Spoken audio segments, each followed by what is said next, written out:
lo que hoy tiene Maduro en Venezuela? Habría que preguntarle eso más bien a los venezolanos. Yo prefiero enfocarme en Ecuador, donde sí puedo decir que estamos viviendo en una dictadura. No se lo voy a preguntar a los, no se lo voy a preguntar a los venezolanos, se lo pregunto a quien pretende ser la presidenta de un país, porque el riesgo de que no se pueda fijar una postura ante la situación venezolana habla muy mal de cualquiera que se denomine demócrata. Y es necesario saber cómo identificaría el gobierno del Ecuador, si estuviera en manos de Luisa González, a un Nicolás Maduro. ¿Por qué? Porque se trastoca la democracia. Porque si no se fija postura, se está protegiendo y defendiendo y siendo cómplice de lo que a todas luces no es una democracia. Luisa González, ¿cómo reconocería usted al gobierno de Maduro de ser presidenta y cuál es la postura del Ecuador ante Nicolás Maduro? De que en Ecuador sigue una dictadura. Tenemos... Candidata, yo lamento más que se pierda el tiempo de no hablar de Ecuador cuando lo que está en juego aquí es precisamente una democracia.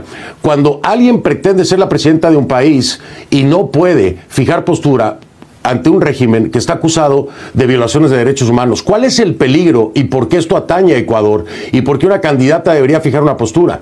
Porque si usted solapa este tipo de comportamiento, si usted solapa unas elecciones cuestionadas, si usted solapa y no fija postura ante violaciones de derechos humanos, ¿qué pueden esperar los ecuatorianos de su mandato?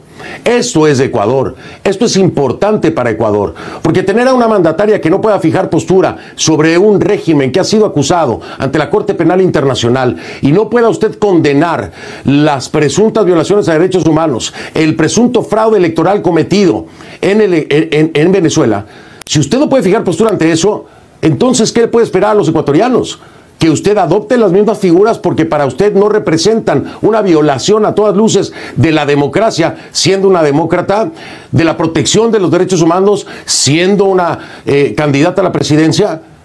Yo lamento mucho que no pueda hacer esto abiertamente y transparentemente. ¿Por qué? ¿Por qué se retiene la definición?